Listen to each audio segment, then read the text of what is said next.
प्यारे बच्चों नमस्कार। आज के इस वीडियो में हम लोग देखने वाले हैं क्लास 7 का जो आपका गर्मी छुट्टी में जो असाइनमेंट वर्क दिया गया है उसमें गणित का क्वेश्चन आंसर हम लोग इस वीडियो में देखेंगे। इस वीडियो में आपको गणित का पूरे सवाल का सॉल्यूशन मिलने वाला, तो आप लोग क्या कीजिए, वीडियो को पूरा पूरा जरूर से देखिएगा। बहुत ही शानदार सा आपको आंसर यहाँ पे मिलने वाला है। सारे सवाल को अच्छे से कंप्लीट करवाया जाएगा, ठीक है, वो भी कॉपी पर बहुत ही आसान तरीके से समझाकर बनाकर समझाएंगे पूरा अच्छे तरीके से। तो प्यारे बच्चों आप लोग अच्छे से देखिए। जिस बच्चे को इसका पीडीएफ लेना है, पीडीएफ यानी कि क्वेश्चन का पीडीएफ प्लस सॉल्यूशन का पीडीएफ, तो आप लोग क्या कीजिएगा, आपको यहाँ पे एक नंबर दे रहे हैं, उस पर आप लोग मैसेज करना सिर्फ, ठीक है, 7488600620, ठीक है। इस नंबर पर मैसेज करके आप लोग मात्र ले सकते 49 रुपीज़ में आपको मिल जाएगा इसका पीडीएफ प्लस सॉल्यूशन। अगर आप लोग हमारे बैच में जुड़ना चाहते हैं तो उसका मात्र लगेगा 499।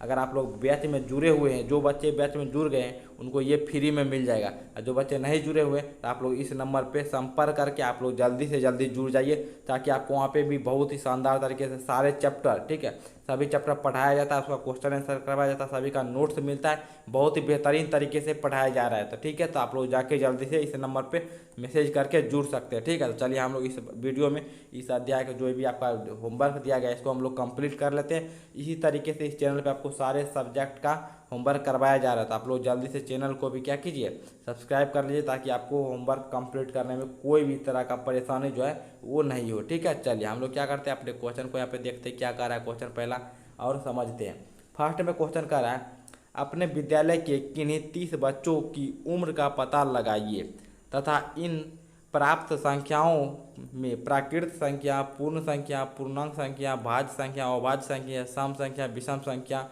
के उम्र वाले साथियों को चिन्हित कीजिए। साथ ही यह भी पता लगाइए कि किन किन बच्चों की उम्र एक से ज़्यादा प्रकार की संख्या है। इसको प्रतिवेदन के रूप में चार्ट पेपर पर अंकित कीजिए। तो हम आपको इसका उत्तर आप लोग को देने वाले हैं, तो उसका आप लोग चार्ट पेपर में लिख लीजिए। चलिए इसका उत्तर हम लोग देखते हैं।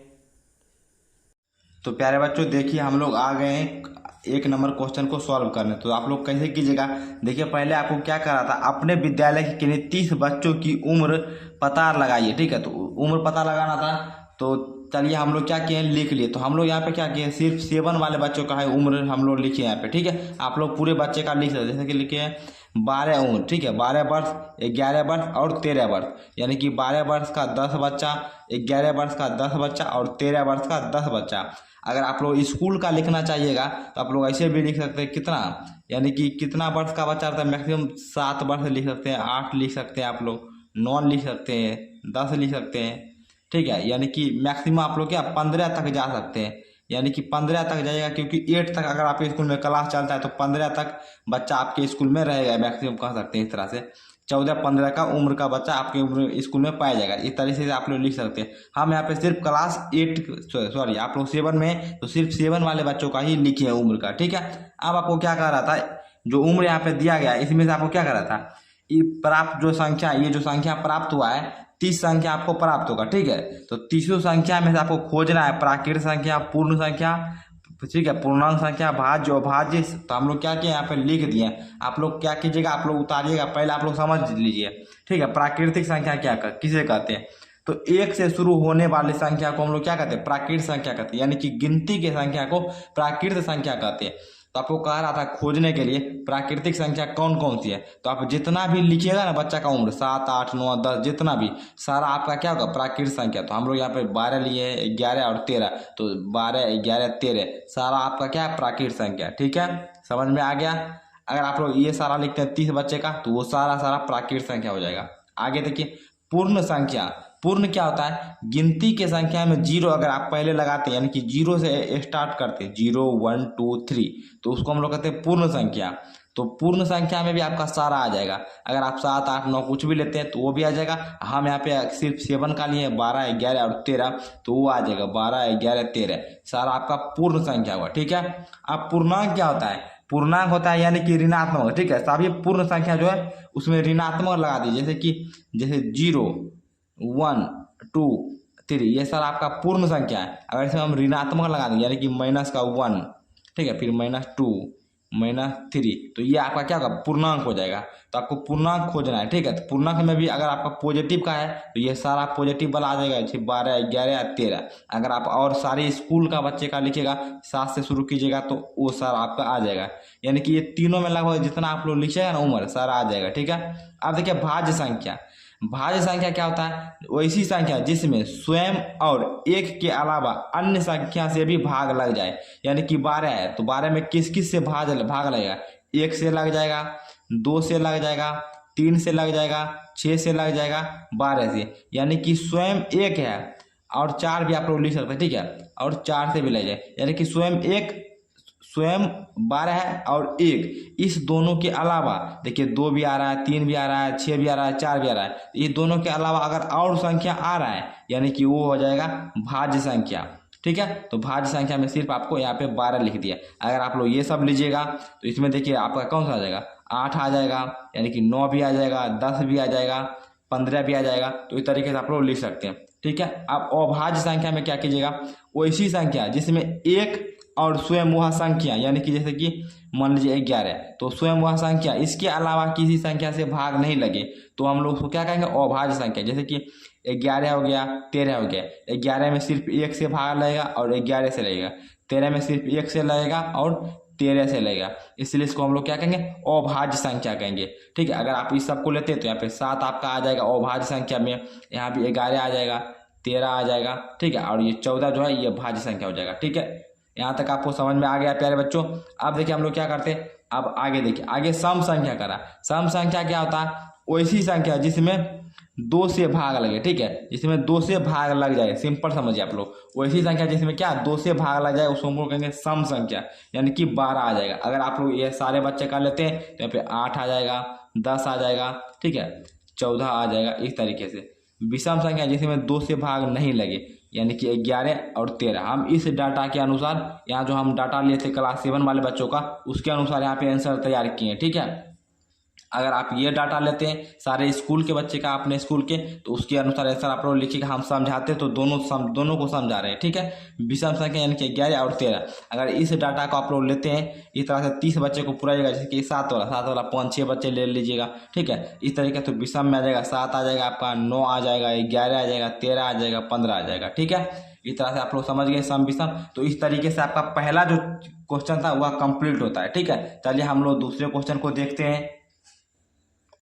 तो प्यारे बच्चों अब आपका 2 नंबर सवाल देखिए क्या कर रहा है। 2 नंबर कर रहा है, चार्ट पेपर पर वृत्ताकार और चौकोर, ठीक है, आदि आकृति बनाकर उसे आधा, चौथाई, तिहाई, 2 तिहाई, 5 चौथाई, 2 का 7वां भाग चिन्हित करें तथा इसे कई प्रकार के रंगों से दर्शाए। प्राप्त संख्याओं को दशमलव में भी बदलना है आपको, ठीक है। अब आगे भी कर रहा है, यह भी पता लगाएं कि 3 तिहाई 4 चौथाई कितने के बराबर है। चलिए हम लोग इसका भी उत्तर देखते हैं, बहुत ही शानदार सा।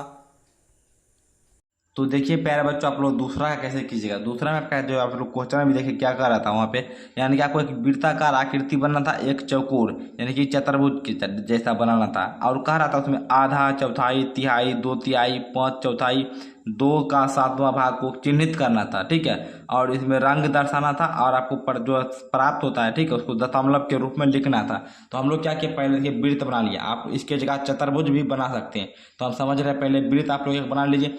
इसको पहले 2 भाग में बांट दिए, यानी आधा कर रहा था तो 2 भाग में बांट के आधा भाग को रंग कर दिए, ठीक है।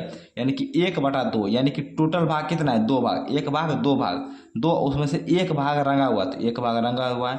तो इसका दशमलव भी बनाने बोल रहा था, कितना का 0.5। तो ये आपका क्या हो गया, पहले का आंसर हो गया, ठीक है। इस तरीके से दूसरा कह रहा था क्या, चौथाई। चौथाई मतलब 1/4, यानी कि एक वृत्त ले लिए, उसको 4 भागों में बांट दिए, यानी कि 4 भागों में बांट दिया, वो नीचे चल गया, और 1 भाग ऊपर जो है उसको रंग दिए। तो 1 भाग को हम रंग दिए तो 1/4 आ गया। इसको दशमलव में लिखिएगा 0.25। तो ये आपका दूसरा लिख हो गया, ठीक है। अब आपका अगला कह रहा था तिहाई, यानी कि 1/3। तो 1/3 यानी कि नीचे में 3 है तो वृत्त को 3 भागों में बांट दिए, ऊपर में 1 है तो 1 भाग को कलर कर दिए, ठीक है। तो 1/3 इसको लिखिएगा 0.333, इस तरह से चलते रहेगा 3 ठीक है। चलिए, तो इस तरह से आपका हो गया।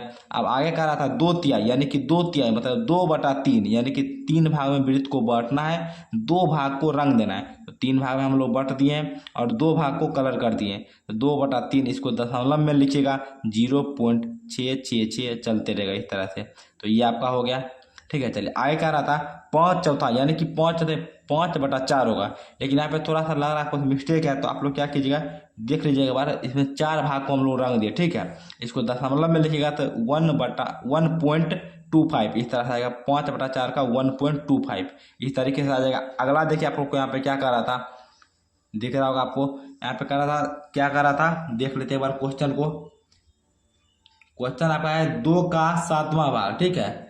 2 का 7वां भाग कर रहा था, तो 2 का 7वां भाग यानी कि आप लोग समझिए, 2 हो गया, इसका 7वां भाग यानी कि 1/7 यानी कि आ जाएगा 2/7 यानी कि एक वृत्त को 7 भागों में यहाँ पे देख लीजिए, 7 भागों में बांटना है, 2 भाग में कलर कर देना है यानी रंग भर देना है। तो हम लोग 7 भागों में बांट दिए, 2 भागों में रंग भर दिए। इसको दशमलव में लिखिएगा 0.2857 इस तरह से दे दीजिएगा पॉइंट, इस तरह से होगा। अब आगे आपको क्या कह रहा था सवाल में, यह भी पता लगाएं कि 3/3 और 4/4 कितने के बराबर होता है।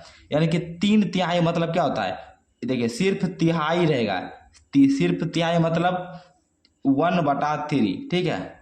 1/3 इसको सिर्फ तिहाई बोलते हैं या फिर एक तिहाई बोलते हैं, ठीक है। अगर 3/3 है तो 3/3 यानी कि 1, 4/4 यानी कि 4/4 यानी कि 1, तो ये दोनों आपका 1 के बराबर आ जाएगा। तो ये आप लोग समझ गए। 1/4 यानी कि 1/4, 4/4 यानी कि 4/4, तो 4/4 यानी कि 1। तो इस तरह से आपका दूसरा सवाल भी कंप्लीट होता है। चलिए, अब हम लोग तीसरे सवाल पे चलते हैं। तो प्यारे बच्चों, 2 सवाल आपका हो गया। आप तीसरा सवाल देखिए। तीसरा क्या कर रहा है आपका सवाल यहाँ पे, तीसरा सवाल आपके यहाँ पे कह रहा है, अपने परिवार के सभी सदस्यों की आयु पूर्ण वर्ष में मालूम कीजिए। यानी कि आपको सिर्फ वर्ष में लेना है, उम्र महीना को छोड़ देना है, सिर्फ वर्ष में लेना है।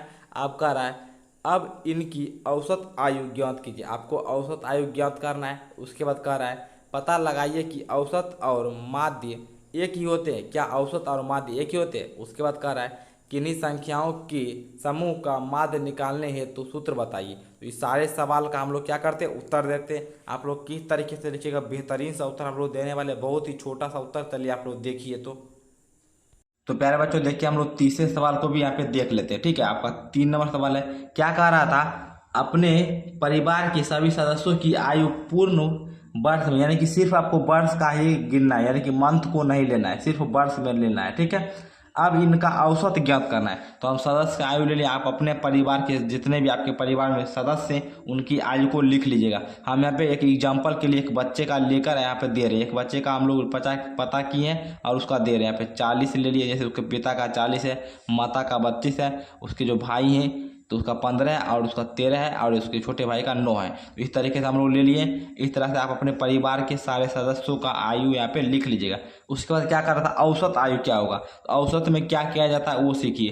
तो जितना भी आप आयु लिखिएगा यहाँ पे उन सबको जोड़ दीजिएगा। औसत आयु, यहाँ पे औसत आयु का जोड़ दीजिएगा। ऊपर में जितना भी आप लोग लिखिएगा सभी का उम्र, उसको जोड़ दीजिएगा। प्लस जितना संख्या हो, जैसे 1 2 3 4 5 आपके परिवार में उससे भाग दे दीजिएगा। तो यहाँ पे 5 है तो 5 से भाग दे दिए और सारे को ऊपर में जोड़ दिए। यानी कि इस सबको जोड़िएगा तो 109